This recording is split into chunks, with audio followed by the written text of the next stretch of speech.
কাঁটা ঘুরে গেছে পেছন দিকে। ইতিহাস থমকে দাঁড়িয়েছে সভ্যতার তীব্র দুপুরে মধ্যযুগীয় অন্ধকার। সাম্প্রদায়িক সন্ত্রাস, রাজনৈতিক প্রতিহিংসা, পাশবিকতা ও বর্বরতার এমন সর্বগ্রাসী উন্মত্ত বিকার স্বাধীন বাংলাদেশ আর কখনো প্রত্যক্ষ করেনি।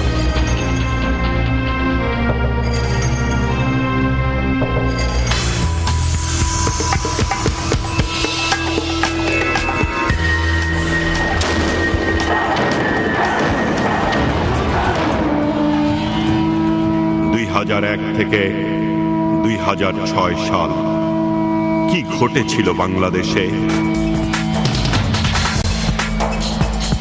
ফিরে দেখা।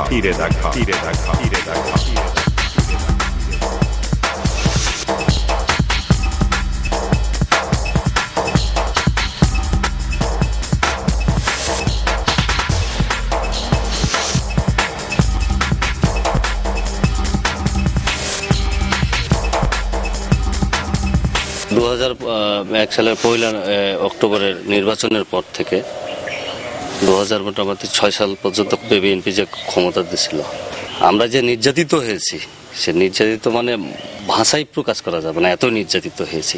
আমাদের ওখানে এক হিন্দু ভদ্রলোক আছে, আর 182 একর 115 একর 74 শতক জমি। সরকার ওকে পেন খাস করে 100 বিঘা বুঝিয়ে দিয়েছে, আর 82 একর 74 শতক জমি সরকার খাস করেছে। এই 82 একর 74 শতক জমি আমি সমস্ত ভূমিহীনের নামে সরকারের মতামতে প্রথম দিয়ে দিয়েছি। ওর 1400 পর্যন্ত খাজানা দেওয়া আছে। যেমন আমরা নির্যাতিত হয়েছে, মিথ্যা মামলা, অনেক মিথ্যা মামলা দিয়েছে। এই মাছ চুরি করা থেকে শুরু করে এই অস্ত্র, এই লুটপাট, মানে বিভিন্ন কিছুতে ঢুকায় দেয়। ওরা বিএনপির ক্যাডাররা এগুলো করে, ঘটনা ঘটে আমাদের নামে তারা এই করে। এই যখন বিএনপি সরকার এলো তখন ওখানকার যারা বিএনপি, তখন ওই হিন্দু ভদ্রলোককে বিএনপি করে দিল যে তোমার জমি যত আছে আমরা ব্যাপক দখল করে দেবো। শালক ডাক্তার আইসা ওকে বলে তুমি বিএনপি হয়ে যাও, আমরা তোমার যত জমি আছে সব দখল করে দেবো। যে শালক ডাক্তার এমপি জি বিএনপির, এখন ওরা রিসিভার করে দিল জমিতে। 2002 সালে বিএনপির ক্যাডাররা আমাদের ওইখানে প্রকাশ্যে দেবলোক অস্ত্র নিয়ে তারা করছে, মানে ওই বোমা, তারপরে এই রিভলভার, এই শাড়ি নিয়ে আমাদের লোকজনের প্রতি অন্যায় অত্যাচার করতে গেছে। সেই রিসিভারে ধান, সমস্ত ভূমিহীনের ধান জমা হলো।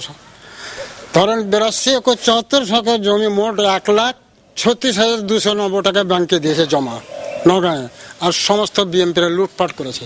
সে 1,36,290 টাকা এখনো আমার ব্যাংকে জমা আছে, আমি টাকা এখনো উঠাতে পারিনি। রিসিভার সমস্ত ডিগ্রি পেয়ে গেছি, কোর্টে ঢাকা পর্যন্ত, জজ কোর্ট পর্যন্ত সমস্ত আমার পক্ষে রায় হলো, আমি সরকার পক্ষে দিয়ে আসছি।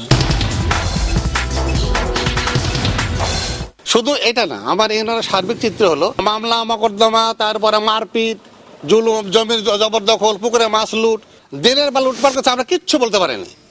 আমরা কথা কোনো শেল্টার মানে না থানায়, না করে, না কোথাও। তখন পুলিশ মানে জিম্বিত, ওই যে বিএনপির এমপির কাছে জিম্বি। আমার অপরাধ, আমি ওই যে ওই আওয়ামী লীগকে বিশ্বাস করি এবং আওয়ামী লীগ দল করি। 2001 সালের নির্বাচনের পর এখানে পাশে একটা দিঘি আছে, যে দিঘিটা আমাদের দলীয় একটা ছিল, সমিতি, যুব উন্নয়ন সমিতি, তার নামে লিজ ছিল। সেই লিজ কিন্তু পুকুরের মাছ লুট করে নেয় বিএনপি কিছু ক্যাডার। এটার একটা মারামারি হয়। তো যেই দিনের ঘটনা, সেই দিনটা ছিল শুক্রবার, আমি ছিলাম নওগাঁয়। আমি রাতে ফিরে আসলাম, ঘটনা সম্পর্কে কিছু জানি না। বিকেলবেলা খবর আসতেছে নিয়াজপুর থেকে, আমার সভাপতি সাহেব, এনামুল সাহেব, উনি খবর দিচ্ছেন যে আপনারা সরে থাকেন, আমাদের মামলা হচ্ছে আমার নামে। আমি নাই কিন্তু সেই দিন। ওরাই গরু খেলো, আমাদের গরু, ভূমিহীনের গরু জবাই করে খাইলো। তো যে লোক জবাই করেছে কাউরি ক্ষমতা নাই যে ওর দ্বারা দেখলে কাম হবে। নমাজ পড়ে এতখানি ঘরটা পড়ে আছে, সব আমার মাথায় টুপি, 5 সর্দার, হাত বিএনপির লোক, আর ওই গরু জবাই করেছে। আমার এলাকার 22 জনকে আসামি করে মামলা করা হয়েছে। এই মামলাটা করার সময় আগে 7 দিন ধরে শুধু নাম কাটা হয়েছে আর লেখা হয়েছে। কাটা হয়েছে কাকে কাকে দেওয়া যাবে সে বেছে বেছে আমার গ্রামের 7 জন আসামি, সব বেছে বেছে বেছে আওয়ামী লীগ কর্মী। আমরা 9 বছর পর এই গত রমজানে বেগুসা খালাসে বেড়ে এসেছি। মামলা কয়টা 11টা মামলা করেছে আমার নামে। মানে আমি ওই যে দেখাশোনা করি ভূমিহীনের পক্ষে, এই গুম কেস দিয়ে দিল, ফৌজদারি কেস দিয়ে দিল, এই সব করতে লাগলো স্যার। ওরাই গরু খেলো, আমরাই আসামি। এই মামলাগুলো এইভাবে আমার উপর মামলা হয়েছে 2টা। সেই মামলা দুটো আমরা খারিজ হয়ে গেছে, বেকার খালাস পেয়েছি, মানে কোনো সাক্ষী নাই। সবার মূল অপরাধ হলো যে আমরা আওয়ামী লীগ করি, আমরা বঙ্গবন্ধুর আদর্শে বিশ্বাসী, আমাদেরকে যদি দমন করতে পারে তা আওয়ামী লীগ ভেঙে যাবে। এখন যেমন আমরা মিলেমিশে বাস করতেছি নেত্রীর নির্দেশে, কিন্তু তখন তো তারা এটা চায়নি। তারা চেয়েছিল একমাত্র লুটপাট করে আওয়ামী লীগ দলটাকে ধ্বংস করবো, সেই জিনিসটাই চেয়েছে তারা। আমরা ওই যে একটা কথা বলেছি যে কুকুর কামড় দিয়েছে পায়, তাই বলে কুকুরের কামড় মানুষ পায়। আমরা তো কুকুর নই, তারা কুকুর, আমরা তো কুকুর নই। সুতরাং এই যে মারামারি হানা, এটা আমরা বিশ্বাস করি না।